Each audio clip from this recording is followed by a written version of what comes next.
Hello friends, നമ്മൾ കഴിഞ്ഞ ദിവസങ്ങളിൽ പഠിച്ചത് മോഡിഫയേഴ്സിനെ പറ്റിയാണ്. ഇന്ന് നമ്മൾ പഠിക്കാൻ പോകുന്നത് പൊസിഷൻ ഓഫ് ഡിഫറെൻറ്റ് മോഡിഫയേഴ്സ്.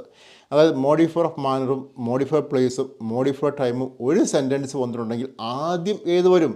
പലർക്കും ഉണ്ടാകുന്ന ഡൗട്ടാണ്. ഒത്തിരിയേറെ സ്റ്റുഡൻസ് വരുന്ന മിസ്റ്റേക്കാണ്. നിങ്ങൾ കെയർഫുള്ളായിട്ട് പഠിക്കുക. അപ്പോൾ നിങ്ങൾക്ക് വീഡിയോ ഇഷ്ടപ്പെട്ടെങ്കിൽ നിങ്ങൾ മറ്റുള്ളവർക്കും ഷെയർ കൊടുക്കുക. അപ്പോൾ ഫസ്റ്റ് പറയേണ്ടത് മോഡിഫയർ ഓഫ് മാനറാണ്. അതിനുശേഷം മോഡിഫയർ ഓഫ് പ്ലേസ് ആണ്.